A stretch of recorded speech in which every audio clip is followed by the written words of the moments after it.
Hi friends, welcome back to YouTube channel. Rakhi festival వస్తుంది కాబట్టి నేను మా అన్నకి రాఖీ తయారు చేద్దామని ఇన్స్టాలో చూసి తయారు చేస్తున్నాను. చూడండి ఎలా ఉందో. పూసాలు అండ్ గమ్ము, 2 థ్రెడ్స్ అండ్ ఒక కత్తెర, అగ్గిపెట్టెతోని ఎలా తయారు చేస్తున్నానో చూడండి.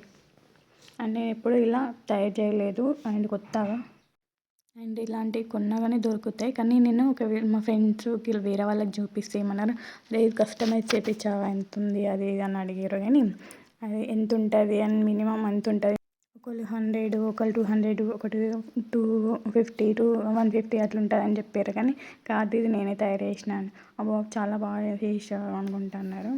కానీ ఇట్లా కొన్ని చూస్తే మనకు కూడా ఐడియా ఉంటుంది, ఎందుకు అంత కాస్ట్ పెట్టడం అనిపిస్తుంది. కాస్ట్ అని కాదు కానీ ఇట్లా మన చేతులతో మన అన్న వాళ్ళకి కానీ కడితే ఏదో ఫీలింగ్ ఉంటుంది కదా, నాకు అట్లా ఇష్టం అని నేను ఒకసారి క్రియేటివిటీ అట్లా చూపిద్దామని తయారు చేసాం. ఎలా ఉందో మీరు కూడా చూసి చెప్పండి.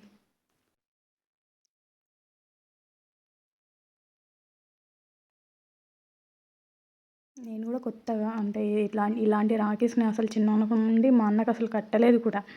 అంటే ఇలా కొంతమంది అంటారు కదా, అట్లాంటి రాఖీస్ బాగుంటాయి అది ఇది అన్నారని ఈసారి ఇట్లా ఇన్స్టాలో చూస్తూ ఉంటే ఇట్లాంటి రాఖీస్ ఇంట్లోనే తయారు చేసుకోవచ్చు అది అంటే. అండ్ నేను మగ్గం వర్క్ వేస్తాను కాబట్టి అందులో ఇలాంటి దారాలు అవి ఇవి పూసలు ఉన్నాయని ఒకసారి ట్రై చేశాను. కానీ చాలా బాగా వచ్చింది. ఆయన దగ్గర చిన్నప్పుడు మేము దిగిన ఫోటో ఉండే, ఆ ఫోటోకి కొంచెం పైన ఇంకో చిన్న ఫోటో వస్తుంది, ఆ ఫొటోస్ని కట్ చేసి ఇలా కొంచెం క్రియేటివిటీతో మా ఫోటో అతికి పెట్టాను, మా అన్నది నాది. అండ్ మా అన్నది ఇంకొక అన్నది మా తమ్ముంది మాత్రం నా దగ్గర ఫొటోస్ లేవని నార్మల్గా ఇట్లా చేశాను. ఒక అన్ననేమో ఫారెన్ వెళ్ళిపోయాడు. అన్నకి నేను ముందే అన్న వెళ్ళేటప్పుడే ఒక రాఖీ కట్టేశాను. ఇప్పుడు అన్నకి తమ్మునికి ఇద్దరికి కట్టాలి కాబట్టి తమ్ముంది ఫోటో లేదు కాబట్టి అన్నది నాది పెట్టిన. ఇలా వచ్చిందో మీరు చూడండి. అండ్ ఇలా ఒకసారి మనము చూస్తేనే కదా తెలుస్తుంది ఏదైనా. కానీ కొంతమంది కొంచెం ఓవర్ యాక్షన్ చేస్తుంది అది ఇది అంటారు. అయినా నేను అవన్నీ పట్టించుకోకుండా కొన్ని ఇలాంటి క్రియేటివిటీస్ ఉంటాయి నా దగ్గర, అందుకోసమని కొంచెం చేస్తా అప్పుడప్పుడు ఇలాంటివి. ఒకవేళ మీకు నచ్చితే కామెంట్ అండ్ షేర్, సబ్స్క్రైబ్ చేసుకోండి. ఇలా కొంచెం మీరు కూడా కొన్ని ఇలా ఎందుకు బయట కొనడం, ఇలాంటివి చేసుకోని ఇంట్లో అప్పుడప్పుడు మనకు కూడా తెలుస్తుంది కదా మనకేంది అనేది. మనకు కూడా తయారు చేస్తామా లేదా, మనలో ఉన్న టాలెంట్ అనేది మనకు కూడా తెలుస్తుంది. ఏంది పక్కనోళ్ళు ఏదో అన్నారని మనం పట్టించుకోవద్దు. కానీ ఇలాంటి క్రియేటివిటీస్ మనం కూడా చేసుకోవాలా, బాగుంటుంది. అప్పుడు చూడండి ఎంత బాగుంది రాఖీ. నాకైతే చాలా నచ్చింది. మీకు ఎలా ఉందో కామెంట్ చేయండి.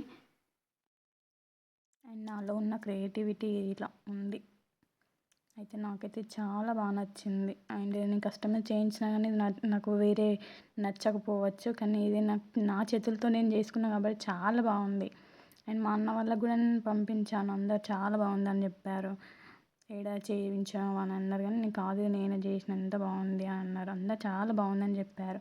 అండ్ నాకైతే మా అన్న వాళ్ళు నాకు చాలా సపోర్ట్ చేశారు. చాలా బాగుంది, ఎంత బాగుంది అనుకుంటా, చాలా నా దగ్గర క్రియేటివ్ వస్తుంది అనుకుంటా చెప్పారు. కానీ ఉంటుంది కొన్ని నేను బయట పెట్టాను. కానీ నచ్చితే లైక్ అండ్ కామెంట్, సబ్స్క్రైబ్.